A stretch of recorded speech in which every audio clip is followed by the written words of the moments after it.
Kemba Walker was traded to the OKC Thunder just a few weeks ago, but it's a pretty good indicator that he's not really part of the long-term plans or the rebuild of the OKC Thunder. Now, with that being said, he's only 30 years old, his contract's not the greatest, but he still averaged 19 points, 5 rebounds, and 5 assists per game.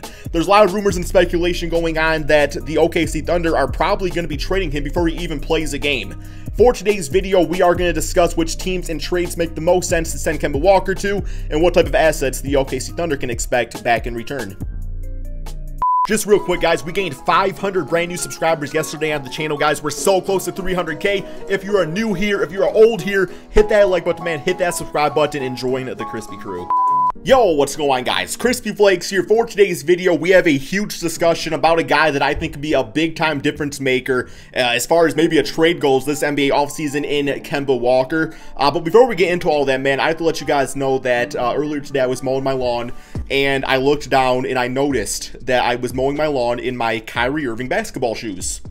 If you guys could please, in the comment section below, suggest me some new basketball shoes to get, that would be greatly appreciated. But beyond that, man, I also want you guys to know that over on my second channel, Extra Crispy, I will be doing later on today an NBA offseason / playoffs Q&A. It's going to be a live stream, so Extra Crispy is my second channel. Link to that in the description and comment section below. Would love to have you there. But alrighty, man, so Kemba Walker, obviously, you know, a few weeks ago, or days ago, I don't really know, man. Time just kind of flows together at this point. Was traded over to the OKC Thunder. So as we all know, that trade was pretty much a way for the OKC Thunder to stockpile more draft picks. I think we are fairly certain that Kemba is probably not a long-term solution for the OKC Thunder team, or really part of what they're trying to do going forward based off their 40 billion draft picks that they have stockpiled, you know, over the course of the past few seasons. But I do have a question of the day for you guys, man. Let me know in the comment section below. Would you keep or trade Kemba if you were the GM of the OKC Thunder? And what is the most realistic trade you can think of? So when it comes down to Kemba, I mean, yeah, plain and simple, he does not really fit the timeline. But I do think that there's kind of two ways you can look at it. You know, Kemba could just be traded this offseason before he even wears an OKC Thunder jersey, and you should be able to get something pretty decent back for him. Now, if I'm the OKC Thunder, I'm probably looking for more draft picks or young prospects. Although at some point, you really do have to start building the team, because you don't want Shai Gilgeous-Alexander's entire career to just be, you know, a rebuild of stockpiling draft picks. So at some point, you do have to kind of like make a choice there. Or the other option, which I've kind of talked about this before, is that you can kind of use them in that Chris Paul type of role, where, you know, you can still be like fun competitive. I've said this previously in a video, where you can go out there, win some basketball games, and, you know, maybe once Kemba Walker's trade value is a little bit higher, you can get something even better back for him. Now, with that being said, you take on some risk, because maybe Kemba, maybe the knee injuries are a lot more serious than we think, and he could regress as a player, and you ultimately don't get anything back for him. But yeah, so it's like there's really two different ways to look at it. But if you really showcase him in the offense, like back on the Charlotte Hornet days, then in theory, you know, maybe in a season or even by the trade deadline, you should be able to get something pretty decent back for him. So what would you guys do? Let me know in the comment section below. But as far as any trades go, you know, it has to be either for, you know, more draft picks or some sort of like young prospect that the OKC Thunder can really work with. So over on my Twitter account at CrispyFlakes2K, I asked you guys to give me some realistic Kemba Walker trades, and I want to go through these because some of them I really did agree with. Others I'm like, okay, I can kind of see that happening. And as always, I want to know your guys' thoughts in the comment section below, man. So the first trade we have is by the Twitter user known as Tavon. Hopefully I pronounced your name correctly. He said Kemba Walker to the Los Angeles Lakers with a sign and trade for Dennis Schroeder and KCP. Now, in my opinion, for this to happen, I would simply need more than that. I really think I would need either some draft picks, which I don't really think the Lakers have the ability to give those up right now based off the Anthony Davis trade a few seasons ago. So, you know, you're probably looking at THT being part of that type of like sign trade type of thing. I think he's on I think he's got a restricted contract, so something could be done there. Or of course, maybe like Kyle Kuzma, although his trade value is very low right now. Although, you know, based off my rage of my last video, I guess Kuzma for, no, I guess that was 2 videos ago or something like that, man. It was basically like Kyle Kuzma for, I don't remember, man. I think it was like a time machine to bring back Michael Jordan. I don't really know, but regardless, the guy's trade value very high right now, man. So yes, now what I actually do like about this trade, assuming the right other pieces are involved, is you know, Kemba Walker really did not work out in the Boston Celtics because they simply did not need his scoring. You know, between Jason Tatum, Jaylen Brown, and then Evan Fournier eventually, they simply didn't need Kemba. And, you know, Kemba's a great scorer. I mean, I think we can all agree with that. Sometimes the efficiency can be a little bit in question, but he's pretty much been a 20-point per game scorer essentially his entire NBA career. So, you know, outside of that, like, he does fine at rebounding. He has like a career average of like 4 rebounds per game. He's a decent playmaker, about a 5 assists per game, but, you know, he's not like great at any of those things. What he does, he scores the basketball. And for the Los Angeles Lakers, they could definitely use a guy like that, because when it comes down to it, you know, LeBron's gonna be another year older. We all know the injuries are slowly trying to, you know, starting to creep up to him. I believe he missed the most games of his entire NBA career last season. Anthony Davis obviously has injury issues, and regardless, like, when those guys are in the game together anyway, having a guy like Kemba Walker to be as that third scoring option, I think is a big-time W.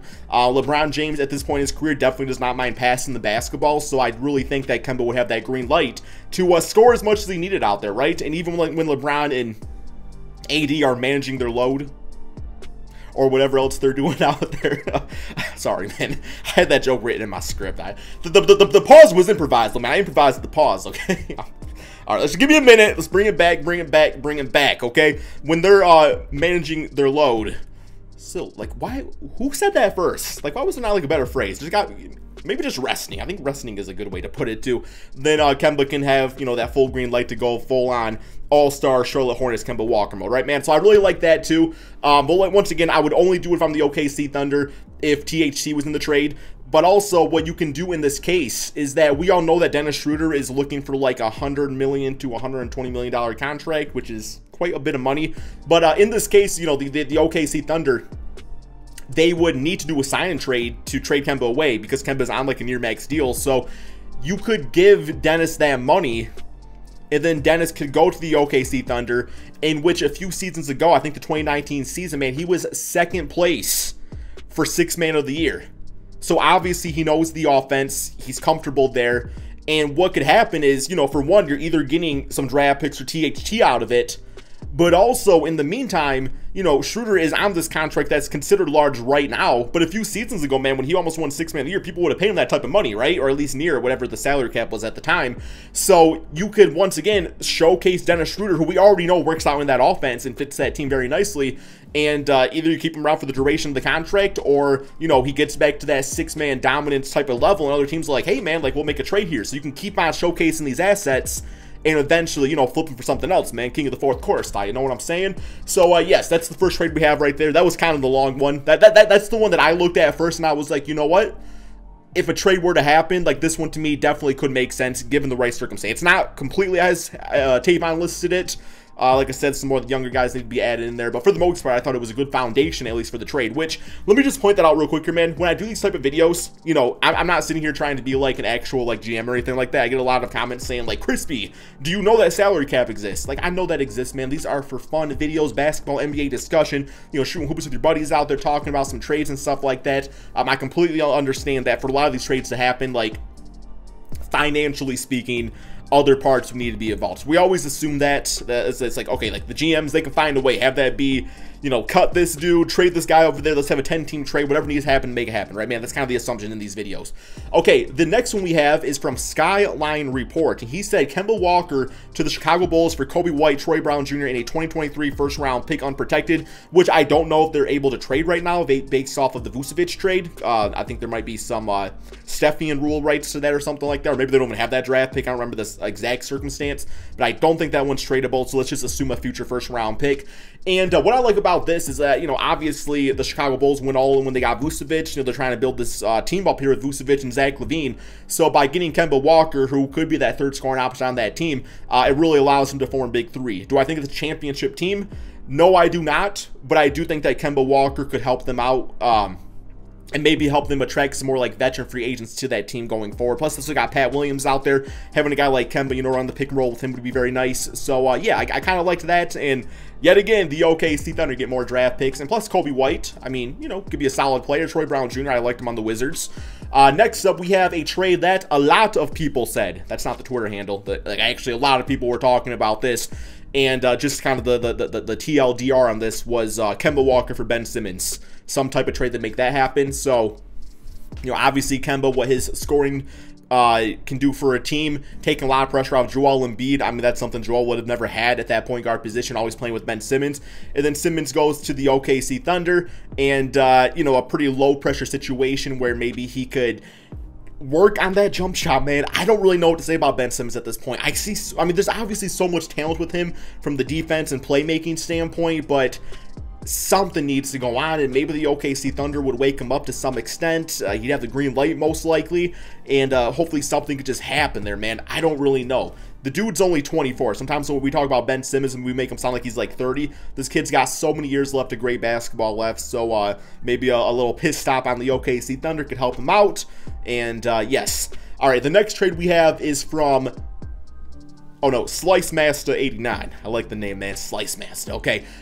Makes me think of Teenage Mutant Ninja Turtles for whatever reason. Who's your favorite Ninja Turtle, man? I always liked Michelangelo. Yeah, he's a cool one, man. But we got Kemba to the Knicks for Alfred Payton, Kevin Knox, 2 first-round picks and a second-round pick. So let's kind of sum this up as Kemba to the Knicks for picks and whatever salary needs to happen to get it done. So yes, Kemba takes some scoring pressures off of Julius Randle, can be a clutch player for that team, fits in nice with RJ Barrett, Mitchell Robinson, all those guys. It's a nice trade, and more assets for the OKC Thunder, so that one pretty nice. Next up we have Sebez, I think is how you say that name. He said Kemba for Brunson and a future first-round pick, and I really think for this to happen, you would probably also have to toss in you know, Kristaps Porzingis just for salary reasons. And yeah, Brunson in a first over the OKC Thunder would be nice. Kemba replaces Kristaps Porzingis as the second guy to Luka, which could work out nicely, I would say. And Kristaps goes to the OKC Thunder. Him and Shai Gilgeous-Alexander actually is not a bad little 1-2 punch. And he definitely, being on that OKC Thunder team, would be able to be more of that focus point of the offense like he was in the New York Knicks a few seasons ago. And the final trade we have here, man, we definitely went through a lot of trades in this video, but there's so many teams, like I was saying, that Kemba Walker can help out with. I mean, man, 19 points, 5 rebounds, 5 assists. The efficiency right around his career average. I know we had injuries, man, but I still think Kemba's a great player. I really think he is. Maybe a little overpaid for what he's doing right now, but definitely a really good player. But the final one is Kemba to the Miami Heat for Precious Achiuwa, the 18th pick in the draft, and he said even maybe KZ Opala. This is from Rockets page, by the way. And once again, more assets need to be included to make the salaries work, but Kemba playing with Jimmy Butler, Bam Adebayo, giving them some more offensive punch, which they sorely needed in the playoffs, will be much appreciated. So out of all these trades, what trade would I personally do? I really like the idea of the Lakers, man. LeBron's not getting any younger. Kemba, I think, could help them out a lot, and I do think the trade is there to make it happen. So you guys let me know in the comment section below. But that's all we have for today's video, man. Be sure to drop that like, subscribe if you're new to the channel. Like I said, check out my second channel, Extra Crispy. I should be doing a Q&A. It's either going to be today or tomorrow. I'm thinking probably today, though, so go check out that channel, and peace out, my friends.